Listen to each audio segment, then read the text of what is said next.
कहते हैं। तो आइए देखते हैं गोले की प्रॉपर्टी को। सबसे पहले हम जानेंगे कि ये एक गोला दिया गया है। आप मान लीजिए कि ये गोला दिया गया है।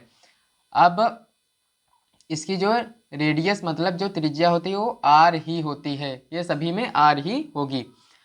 अब बात करते हैं कि इसका जो क्षेत्रफल होता है, गोले का जो क्षेत्रफल होता है वो कितना होता है। तो गोले का क्षेत्रफल मतलब गोले का क्षेत्रफल होता है वो कितना होता है, तो होता है संपूर्ण गोले का जो क्षेत्रफल होता है, ये इधर से लेकर के पूरी बॉल के ऊपर का क्षेत्रफल कितना होता है, 4πr² होता है। आर क्या क्या है यहाँ पर, त्रिज्या। पाई की वैल्यू कितनी होती है, जहाँ पाई की जो वैल्यू होती है 22/7 मतलब 3.14।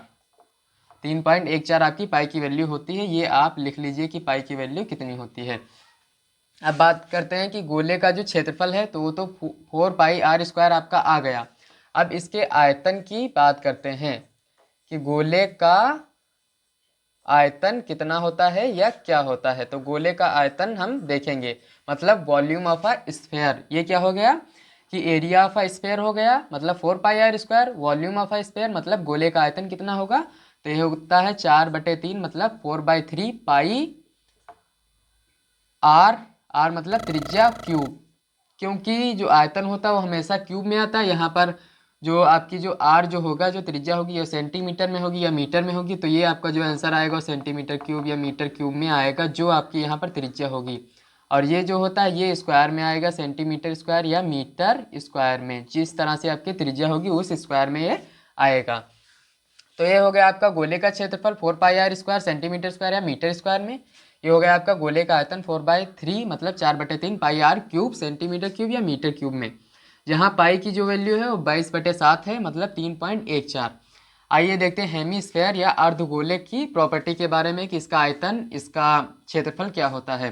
तो ये आपका सिंपली हेमीस्फेयर, ये आप इसको मान लीजिए कि ये हेमीस्फेयर बना है।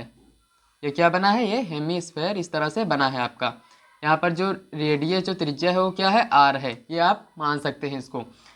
अब इसका जो अर्धगोले का जो इसके अंदर आप जब देखेंगे तो ये हमने बताया था कि संपूर्ण जो गोले का क्षेत्रफल है वो 4πr² मतलब 4πr² है, जबकि अर्धगोले का जो क्षेत्रफल होगा वो कितना होगा, उसका आधा। तो 4πr² का आधा क्या होगा, 2πr² होगा। ये सेंटीमीटर स्क्वायर में भी आ सकता है या मीटर में स्क्वायर में भी आ सकता है, जिस में जो आपकी त्रिज्या होगी जिसमें ली जाएगी उस स्क्वायर में आएगा।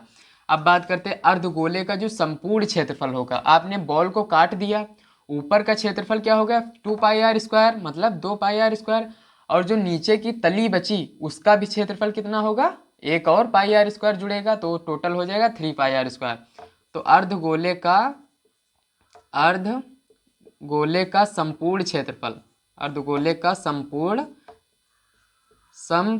क्षेत्रफल क्या होगा, संपूर्ण क्षेत्रफल तो होगा एक, ये तो हो गया ऊपर का जो बॉल आपकी थी कट गई। अब बॉल जो कटी तो ऊपर का जो क्षेत्रफल हुआ 2πr² हो गया। अब जो नीचे की कटी हुई जो फ्लैट सरफेस बची उसका क्या होगा, πr², एक और जुड़ेगा। तो 2πr² में एक πr² और जुड़ेगा तो हो जाएगा 3πr²। सेंटीमीटर स्क्वायर या मीटर स्क्वायर में आपका ये आंसर आएगा, जिसमें आपकी त्रिज्या ली जाएगी।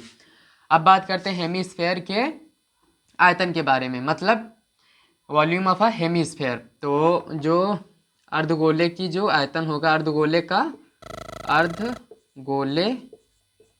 का आयतन, तो हम जानते हैं आयतन क्यूब में ही आता है, वो आप सेंटीमीटर में लीजिए या मीटर में। तो ये होगा, चूंकि अर्धगोला है तो अर्धगोले का जो आयतन होगा वो आधा कर दीजिए। तो वहाँ पर था 4/3 πr³ था, हम यहाँ पर आधा करेंगे तो बचेगा 2/3 मतलब 2/3 πr³।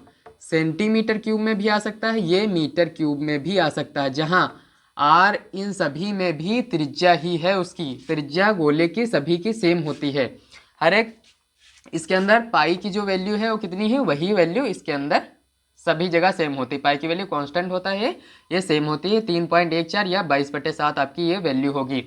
तो ये अगर आपको अर्धगोले का क्षेत्रफल याद करना तो आप संपूर्ण क्षेत्रफल 3πr² मतलब 3πr² हो जाएगा।